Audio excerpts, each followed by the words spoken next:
这个我们最后的这一期的这个全国骑射巡回赛的准决赛，加上环球骑射大师赛啊，这一次比赛举办的是非常成功，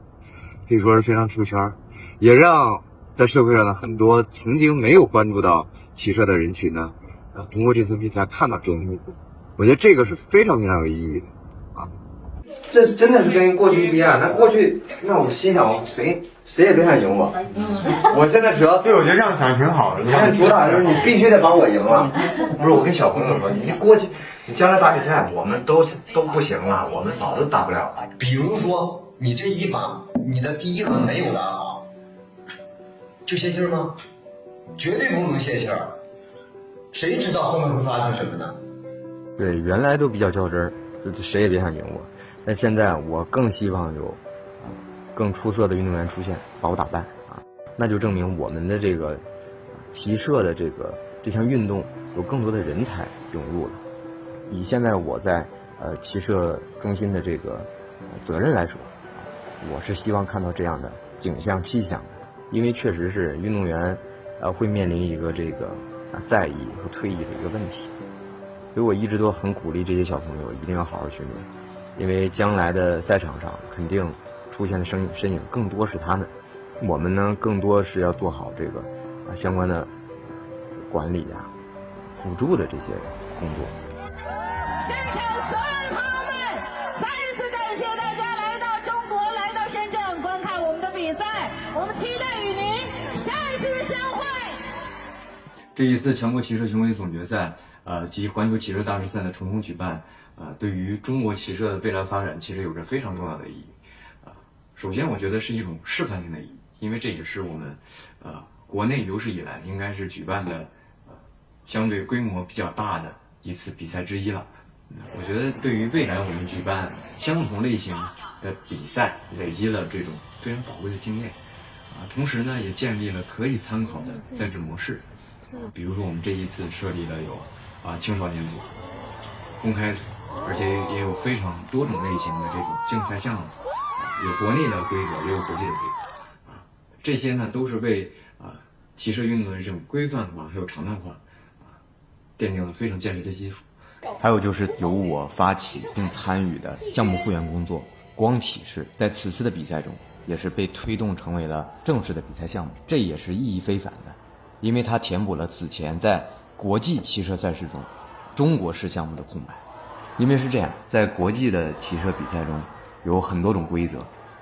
这些规则的命名，比如说大家所知道的有匈牙利式、土耳其式、哈萨克式、马上系很多种规则都是由各个国家去发起、制定并推动到国际赛事中的。尤其是上一次我作为中国队的领队带着小朋友去哈萨克斯坦比赛的时候，当时我就想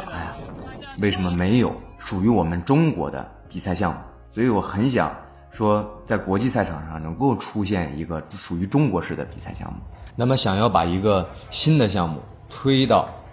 国际性的这种骑车赛事中，你要有一些历史的考究，完善的规则体系，种种对于我们来说，我们的深厚的历史完全是可以做到的。经过一段时间的努力，我们完成了光骑士竞赛体系的构建，包括之前由我复原的近代射柳也被列入了此次国际组的挑战赛。不管是光骑射还是近代射柳，它的意义不光是独属于我们中国的这个骑车项目进入到了国际赛事的范畴，同时呢它也是成为了这种文化交流的重要一环，也可以让其他的国家了解到我国的历史文化。我觉得在各个方面都是一件非常有意义的事情。就像这一次比赛，那么多国家的选手来到我们这边比赛，我们也是希望能够让大家看见现在我们的骑射的发展，包括我们跟骑射赛事相关的这些设施。还有呢就是有极大的推广和普及作用那么我们这一次的比赛其实关注度还是非常高的这种高的关注度呢可以极大的提升骑射运动在大众当中，尤其是青少年当中的这种认知度还有影响力，成功的把一项传统的民族体育项目带到了我们现代的公众视野还有就是推动这种制度化还有体系的建设这次比赛成功举办，与中国少数民族体育协会骑射运动中心的这种组建还有工作其实是密不可分的，这也标志着骑射运动开始进入了有组织有规划的这种发展阶段。目前我们的工作呢，也都是在积极的推动竞赛规则、等级考核标准，包括国家队的这种选拔都在我们的这个制度体系当中，也是为这个我们这项运动的长期可持续发展提供了非常重要的保障。还有这一次也是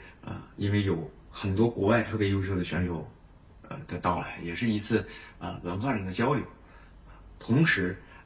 我们国内的选手与更高水准的运动员同台竞技，也是为我们日后的这种训练工作提供了非常宝贵的经验。